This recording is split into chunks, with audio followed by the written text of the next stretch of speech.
నమస్కారం మన Tandur news channel కి స్వాగతం. తెలియజేసుకుంటూ మరి ముఖ్యంగా ఈ కాంగ్రెస్ సన్యాసులకు ఈ సందర్భంగా అడుగుతున్నా, దేశానికి స్వాతంత్రం తెచ్చుకున్నామా లేకుంటే బ్రిటిష్ వాడు ఇచ్చిండా? మరి అదే విధంగా తెలంగాణ మనం తెచ్చుకున్నామా లేకుంటే కాంగ్రెస్ పార్టీ ఇచ్చిందా అని ఈరోజు తెలంగాణ సమాజం మొత్తం కూడా ఆలోచన చేసుకున్నది. ఒకవేళ స్వాతంత్రం ఇచ్చినట్లయితే మరి ఆ రోజు పోరాటం చేసిన గాంధీ గాని, ఆ రోజు పోరాటం చేసిన నెహ్రూ గాని, ఆ రోజు పోరాటం చేసిన సర్దార్ వల్లభాయ్ పటేల్ గాని మరి అదంతా ఉత్తదేనా? మరి తెలంగాణ కోసం పోరాటం చేసిన కేసీఆర్, మరి తెలంగాణ కోసం పోరాటం చేసిన 4 కోట్ల తెలంగాణ మంది అందరం కూడా ప్రయత్నం చేసి తెలంగాణ తీసుకొచ్చినాం.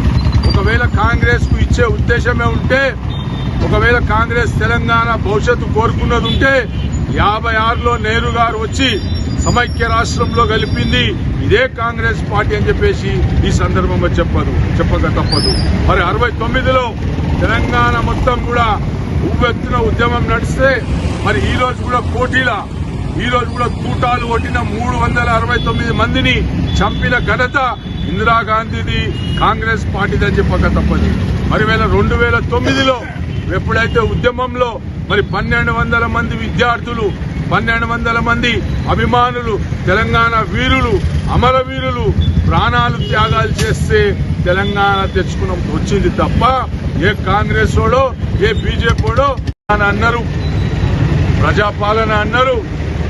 ప్రజాపాలన అని రేవంత్ రెడ్డి ఏం మాట్లాడతాడు ఈరోజు కేసీఆర్ గురించి? తెలంగాణ తెచ్చిన బిడ్డ కేసీఆర్, 100 కోట్ల మందిని ఒప్పించి తీసుకొచ్చిన కేసీఆర్ నీ కళ్ళు వీకేస్తా, పోటీలాడతా, నీ చెడ్డీల తొండలిడుస్తా, నీ పంచ ఊడదీస్తా, నీ పేగులు తీసుకొని మెడకేస్తా అని ఒక రాష్ట్ర ముఖ్యమంత్రి మాట్లాడడం ఏవరకు సమంజసం అని చెప్పేసి ఈ సందర్భంగా తెలియజేస్తున్నాను.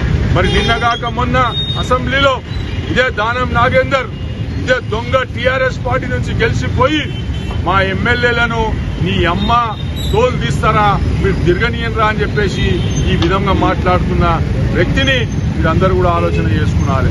మరి నిన్నగాక మొన్న మున్సిపాలిటీలో మీటింగ్ అయితే ఈ తాండూరు ఎమ్మెల్యే అంటాడంట, మీరు ఇబ్బంది పాల్పడతారు, ప్రభుత్వానికి ప్రశ్నిస్తే మీరు ఇబ్బంది పాల్పడతారంట. ఇబ్బందులకు, లాఠీలకు, తూటాలకు భయపడే కార్యకర్తలం కాము.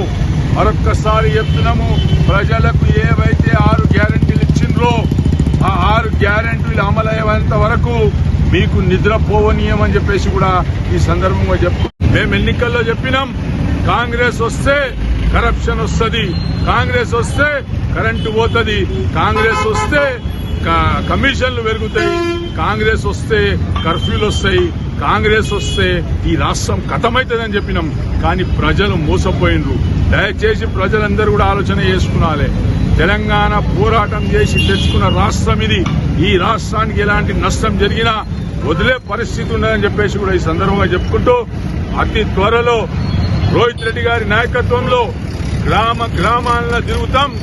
ఎవరెవరికైతే పెన్షన్లు రాలేవు, రైతు రుణమాఫీ రాలేదు, రైతు బంధు రాలేదు, రైతు బీమా రాలేదు, ఇవన్నీ కూడా సేకరించి కలెక్టర్ ఆఫీస్ ముందర పెద్ద ఎత్తున ధర్నా పెట్టామని చెప్పేసి కూడా ఈ